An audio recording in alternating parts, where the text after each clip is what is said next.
हमारे नए घर की खौफनाक कहानी। अस्सलाम वालेकुम मेरे प्यारे सामीन।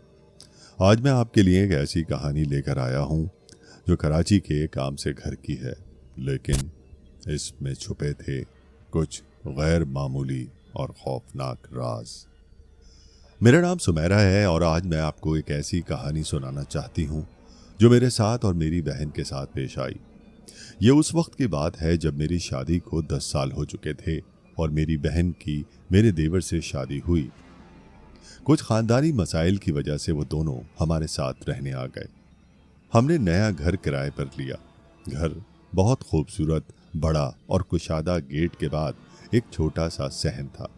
दाएं तरफ किचन, बाएं तरफ 2 कमरे और सामने ड्राइंग रूम था।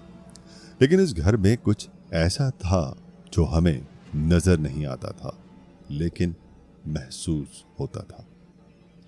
पहला हफ्ता खैरियत से गुजरा, लेकिन एक रात के 2:30 बजे अचानक हमें किचन से आवाजें आने लगी, जैसे कोई पानी गिलास में डाल रहा हो या दराज खोल रहा हो। मैंने अपने शौहर को जगाया, डरते हुए कहा, कुछ गड़बड़ है, शायद कोई चोर है। हमने किचन में जाकर देखा, लेकिन वहां कोई नहीं था। हम अपने कमरे में वापस आ गए, लेकिन फिर दरवाजे पर मुसलसल दस्तक शुरू हो गई। 10 से 15 मिनट तक दरवाजा बजता रहा। ये वाकयात बढ़ते गए। मेरी बहन को अपने कमरे की खिड़की से लगता कि कोई उसे देख रहा है, और मेरी बेटी जो सिर्फ 3 महीने की थी, जब भी झूले में होती, झूला खुद ब खुद हिलने लगता। हमने महसूस किया कि घर में कोई गैर मरई ताकत हमारे साथ मौजूद है। हम एक दिन अपनी अम्मी के घर गए और ये बात उन्हें बताई। उन्होंने कहा कि वो आज हमारे साथ घर जाएंगी खाना बनाने के लिए। लेकिन जैसे ही हम घर पहुंचे, घर में रोशनी की चमक थी।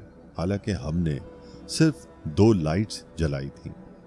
मुझे लगा कि कोई हमें ड्राइंग रूम से देख रहा है। जैसे ही मैंने अपनी नजर कमरे की तरफ की तो लगा कि वो चीज अब वहां है, और फिर मुझे ऐसा लगा कि वो हर जगह मौजूद है। ड्राइंग रूम, हमारा कमरा, मेरी बहन का कमरा। मैं बहुत खौफजदा हो गई। मेरी बहन जो हामला थी, उस रात अपने कमरे में सोई तो उसने अपने बेड पर एक दुल्हन को बैठे हुए देखा। वो डर के मारे चीख उठी और हमारे कमरे में आकर सो गई। उसके बाद पूरे घर के दरवाजे और खिड़कियां जोर जोर से बजने लगे। मैंने जल्दी से आयतल कुर्सी पढ़ना शुरू की, लेकिन मेरे मुंह से अल्फाज नहीं निकल रहे थे।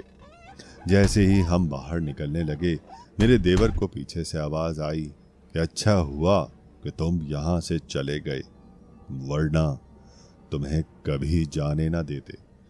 और यूं वो लोग वहां से निकल आए।